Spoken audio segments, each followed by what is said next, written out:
Khalifah Utsmani di Turki itu 1924, dan pemilihan presiden di Indonesia itu bertepatan di tahun 2024, dan sekarang Israel dan Palestina sedang panas-panasnya.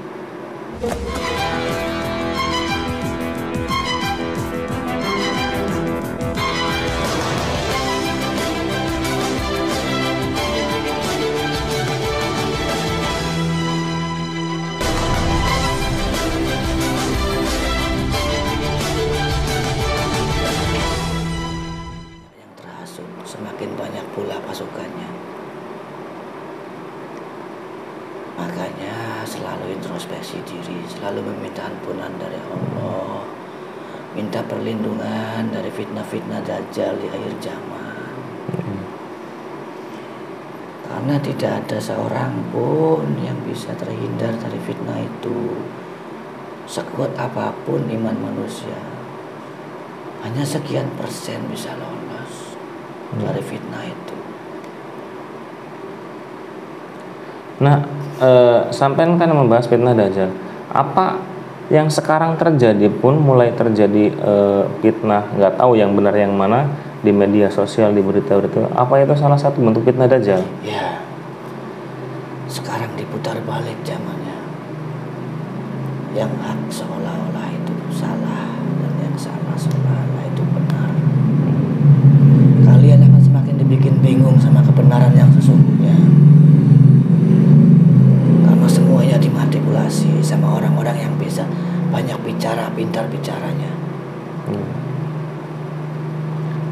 Kalian akan semakin bingung, semakin bimbang. Contohnya saja di Indonesia. Jelas-jelas Palestina itu tanahnya para rasul.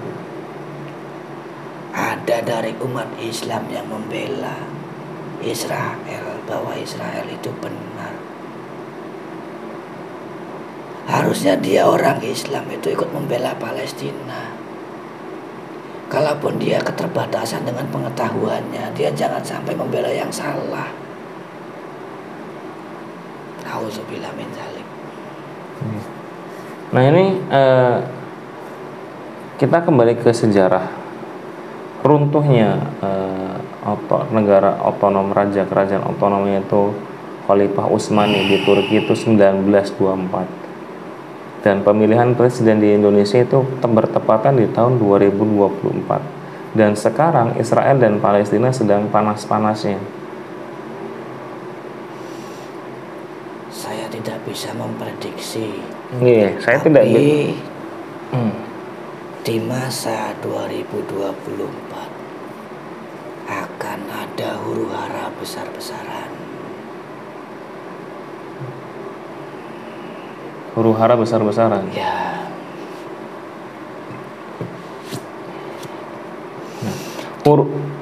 Palestina itu sudah ada satu calon khalifah, tapi Allahu alam benar atau tidak.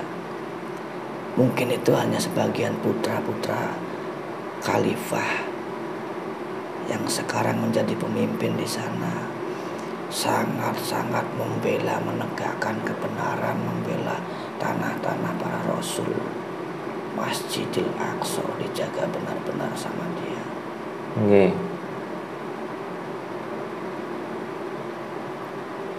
Nah, sampai membahas tentang huru-hara yang sangat besar. Nah, peran Islam di dalam huru-hara ini seperti apa? Apakah ikut berkecamuk dalam huru-hara? Apakah Islam yang sesungguhnya Islam, bukan Islam-Islam yang ikut berdebat ya, tapi Islam-Islam murni yang ada dalam kandungan Islam itu sendiri akan keluar dari jalur huru-hara? Atau seperti apa nanti peran Islam yang sesungguhnya? Islam yang sesungguhnya justru bersembunyi,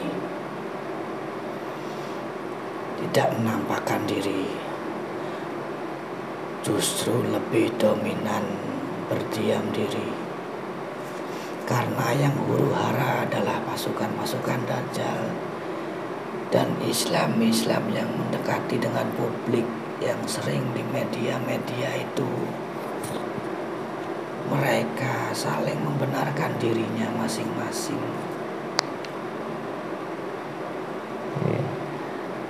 ada kemungkinan di tahun 2024 mohon maaf ada kata-kata yang tidak bisa saya ucapkan. Nggak usah dikatakan. Kita kan mencari wawasan dan yang sesuatu yang rahasia dan yang tidak perlu diucapkan tidak usah diucapkan. Tapi saya ingin ini kan secara kegaiban dan ini juga nggak harus dipercaya. Ini kan hanya sebuah obrolan kosong lah, bahasanya seperti itu. Apakah janji Allah dalam Al-Quran? Janji Allah setiap 100 tahun sekali akan ada pemimpin khalifahnya yang baru yang memimpin umat Islam itu. Nanti kan bertepatan dengan 2024. Apakah presiden yang nanti yang jadi salah satu khalifah atau hanya sebuah proses walaupun bertepatan di 2024 akan sebuah proses menuju khalifah yang sesungguhnya? Ini hanya sebuah proses saja, Okay. belum yang sesungguhnya. Khalifah yang terakhir adalah ya imam tadi. Dunia ini akan dihancurkan dulu, baru timbul kemakmuran. Tahun-tahun yang akan datang ini kehancurannya akan segera dimulai. Baru setelah hancur semuanya, yang tunggal sesungguhnya baru akan keluar. Sekarang masih bersembunyi, akan keluar. Nah, karena gini, negara Islam lebih sedikit dari negara non-Muslim, ya kan? Katakan Indonesia negara Islam dan banyak negara-negara Islam. Bahkan Arab sendiri pun saya tidak tahu Islamnya seperti apa di negara Arab sendiri, yaitu King Salman. Nggak tahu lah, itu saya tidak memahami itu. Karena ya sekarang sudah di dalam berita pun udah tidak pas lah di hati. Nah, walaupun mungkin hati saya yang kurang pas, tapi nanti di saat huru hara besar yang akan membela Islam selain orang Islam itu sendiri, negara mana? Rusia. Kenapa dengan Rusia? Semua orang Kristen Rusia nanti akan masuk Islam. Amin, mudah-mudahan. Sekarang ada daerah Timur Tengah, negara yang begitu kecil dan miskin, negara Yaman, membela Palestina mati-matian. Negara itulah yang paling negara dimuliakan sama Allah Subhanahu wa Ta'ala. Tidak ada selain itu. Nah, untuk Arab sendiri kan negara Islam dengan kekayaan yang luar biasa. Kenapa tidak masuk? Islam sudah dikatakan bahwa orang Islam Arab itu untuk kedepannya itu mereka begitu andil untuk menghancurkan dunia. Mereka 1-2 saja dengan orang-orang Yahudi. Mereka dikendalikan sama orang-orang Amerika. Presiden yang sekarang pun sudah berjanji bahwa negara Arab itu akan dibikin seperti Eropa. Betapa saya tidak mau membayangkannya. Begitu banyaknya maksiat nanti.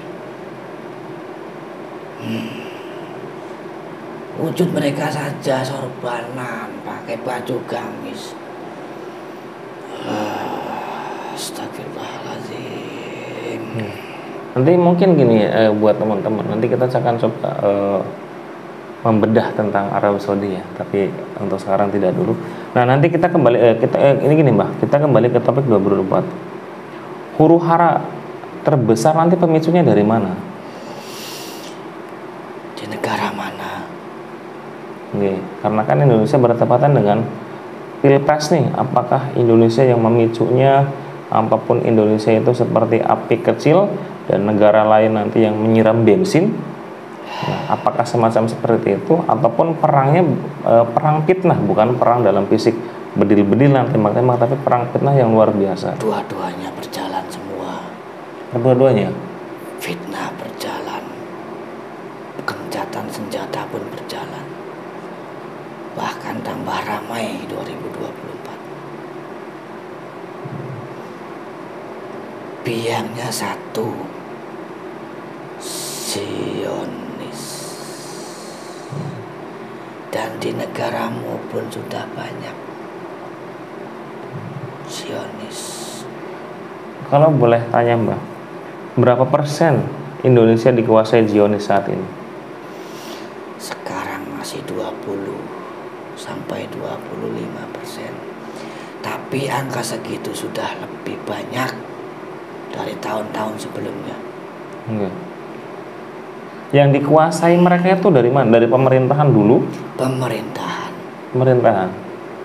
Dari perilaku, dari media, semuanya, hampir semuanya mereka kuasai.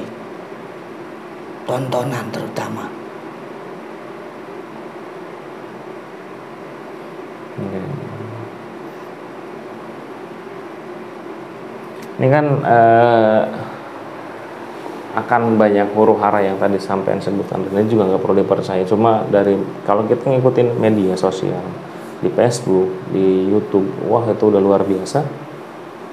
Nah, kita harus seperti apa agar terhindar dari seperti itu selain kita menutup mata dengan berita-berita tersebut? Selalu bertobat, meminta ampunan kepada Allah, meminta perlindungan dari Allah. Hanya Allah lah yang bisa melindungi kita melalui orang-orang yang dikirimkan Allah. Meminta ampunan, sudahi meminta-meminta duniawi. Ini sudah akhirnya zaman. Bukankah sudah banyak ciri-cirinya? Kenapa kalian tidak begitu peka? Terus perbaiki diri, perbaiki hati kalian. Jangan saling membenci. Bahkan tahun-tahun ke depan itu orangnya mudah sekali emosi, mudah sekali saling membunuh. Ketika satu tersinggung kepada satunya, bisa langsung dibunuh. Ya karena perang dari Dajjal tadi. Fisikanya sangat kuat, sedangkan iman-iman kita hanya sebutir biji sawi.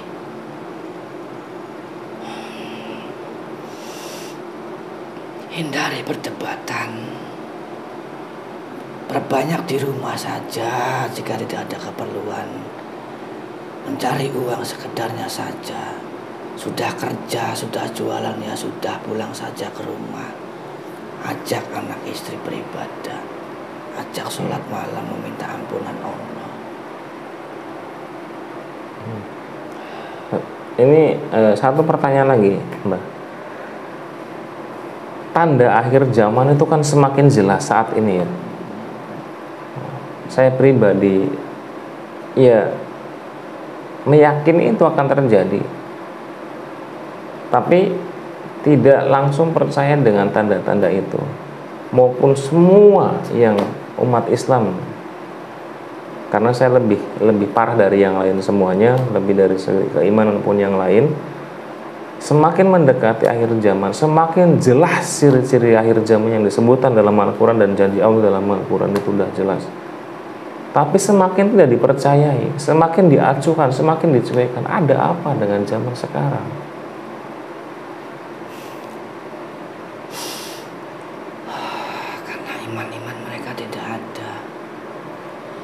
Mereka dianggapnya tidak main-main, tidak dianggap serius. Keterbatasan latar belakang agama lah yang sangat berpengaruh. Membaca Quran terutama. Bagaimana mereka akan mempercayainya, mengimaninya? Wong tahu aja tidak. Secara status mereka Islam, belum tentu mereka mengimani Al-Quran. Buktinya mereka tidak membaca, belum tentu mengingani Rasul. Buktinya mereka tidak mengikuti sunnah-sunnahnya. Tapi kalau sunnah Rasul banyak, kawin maning, Betul.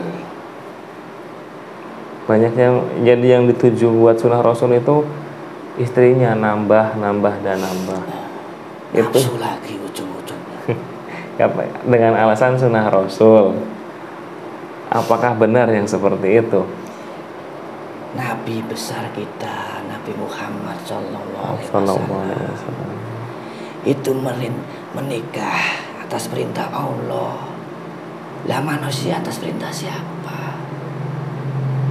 Jalan menuju Allah aja kalian tidak tahu.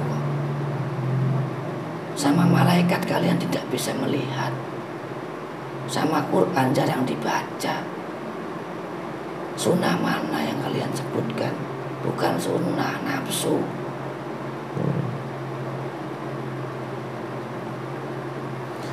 Terima kasih Mbah. Mungkin ada saran ataupun sebagai penyemangat buat saya dari saya pribadi maupun dari yang lain menghadapi gejolak di 2024 maupun yang sedang terjadi sekarang, mulai menutup buku ya, mulai bahas menutup buku menuju akhir zaman.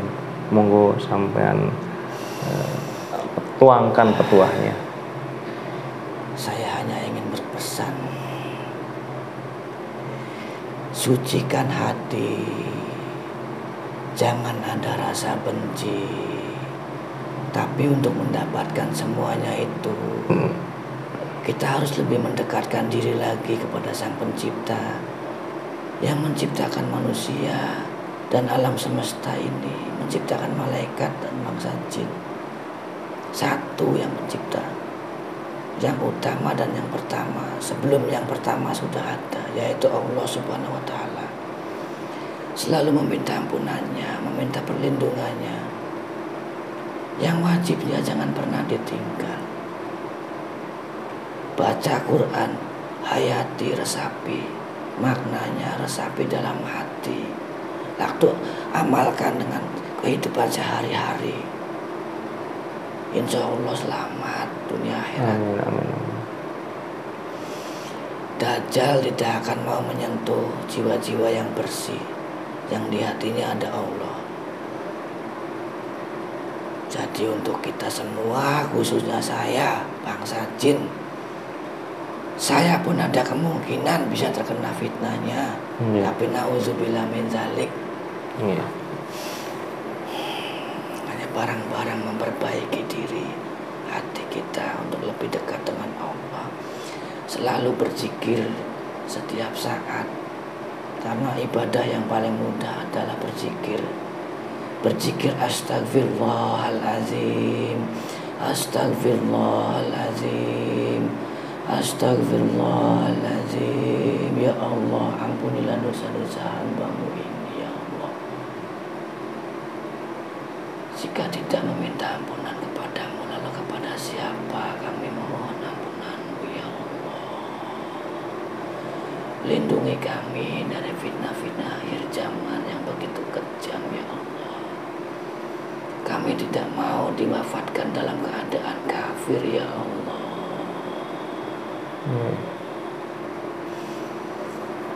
Kami ingin mendapatkan syafaat dari kekasih-Mu, ya Allah.